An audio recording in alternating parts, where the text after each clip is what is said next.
જામનગર મહાનગરપાલિકા વિવિધ વિસ્તારના અગ્રણી કાર્યકરોને કારસેવકો દ્વારા અયોધ્યાથી આવેલ ખાસ અક્ષત કળશ ભગવાન શ્રી રામનો ફોટો અને આમંત્રણ પત્રિકા અપાયા.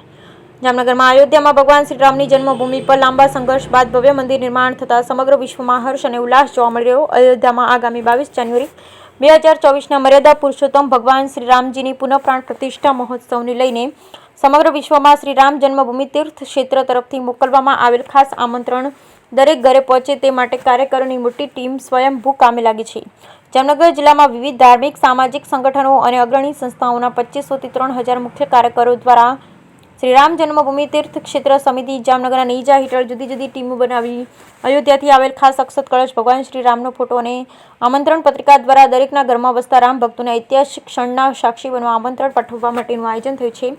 જામનગરના રાષ્ટ્રીય સ્વયંસેવક સંઘ કાર્યાલય ખાતે સોમવાર જામનગર મહાનગરના 11 પ્રખંડોના મુખ્ય કાર્યકરોની અગત્યની બેઠક મળી. આ બેઠક દરમિયાન જામનગર મહાનગરના દરેક શેરી મહોલ્લામાં અયોધ્યામાં ભગવાન રામલલ્લાની જન્મભૂમિ પર પુનઃ પ્રાણ પ્રતિષ્ઠાને લઈ ઉજવણી માટે તૈયારીઓને આખરી ઓપ અપાઈ રહ્યો છે. ખાસ આ બેઠકમાં જામનગરમાંથી વિવિધ વિસ્તારમાં વસતા હયાત કાર સેવકો કે જેને શ્રી રામ જન્મભૂમિ આંદોલનમાં અલગ અલગ સમય કાર સેવાઓ રહી છે તેવા કાર સેવકો પણ ઉપસ્થિત રહ્યા અને પોતાના સંસ્મરણો વાગળ્યા હતા.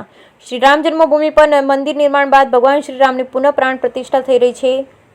આનંદોત્સવ અનુસંધાને કાર સેવકોએ પણ પોતાની ખુશી વ્યક્ત કરી હતી અને આ તકે અયોધ્યાથી આવેલ અક્ષત કળશને અયોધ્યાના ભગવાન રામના ફોટા તેમજ આમંત્રણ પત્રિકા મુખ્ય કાર્યકરોને અર્પણ કરી આ પ્રસંગે જય શ્રી રામના નારાઓથી સમગ્ર વાતાવરણ પણ રામમય બની ગયું હતું. જય શ્રી રામ. રામ જન્મભૂમિ તીર્થ ક્ષેત્રના કાર્યકર ભરતભાઈ ડાંગરિયા.